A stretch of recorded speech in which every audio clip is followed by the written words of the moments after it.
then it does not augur well for the future. It simply does not augur well for what will happen at the G20. The second thing I raise really, do the so-called Western countries actually agree with one another about what they want to do? Now, again, I'm not an economist, so I simply read the newspapers and keep up with these things. But it does strike me there's some still fairly profound divisions between various states in the world economy at the moment about actually what to do. But once again, surprise, surprise, surprise, the French are out on one kind of limb in this debate, and the British and the Americans are out on another. In other words, there's not actually agreement about what needs to be done. I mean, President Sarkozy essentially wants to rewrite a new form of capitalism.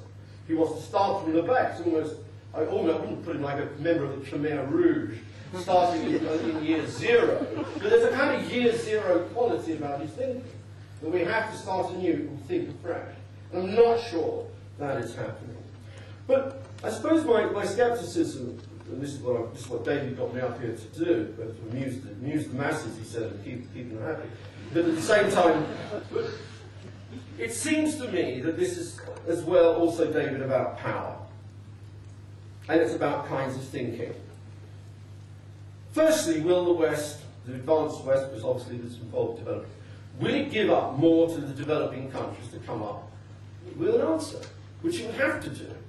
And on the evidence of the last few years, not to mention the Doha round, the answer to that must be no. The sacrifices the advanced Western countries would have to make, which it has not been prepared to make over the last few years, would indicate that there's not much going to come out of this David, unless the West is prepared to do what great powers in the past have tended not to do, namely give up part of their power. And I don't see any indication of that at the moment. The key to the G20, in the end, will still be the United States.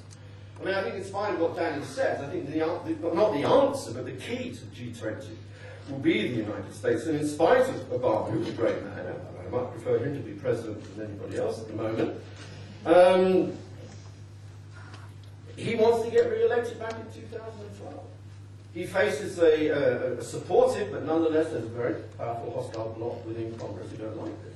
There's a very powerful set of intellectual arguments about deficit spending, which still exists in the United States. The character of the debate over there is still very, very different to what I hear either here in the UK or in Europe. There is still some sort of notion that old arguments can still be put on the table and valid and used in this situation. It's not just the Republicans either. It kind of stretches across large parts of the economic profession and large parts of the wider community. And finally, and I'll end on this rather pessimistic note as well, while Barack Obama was a wonderful, wonderful president in so many ways, and I've said it 20 times now, so I don't have to keep repeating myself, there is still deep within what I would call the American, within what I would call the American psyche, and hardwired into American foreign policy making, hardwired into the Constitution, hardwired into the way Americans still think about the world, there's still a deep resistance to multilateralism.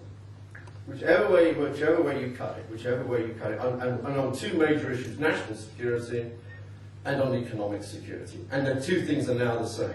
As you've seen from the recent reports of the National Intelligence Estimates, actually authored by an interesting man called Blair, not Tony, but somebody else, makes the point at the very beginning. This is now our national security.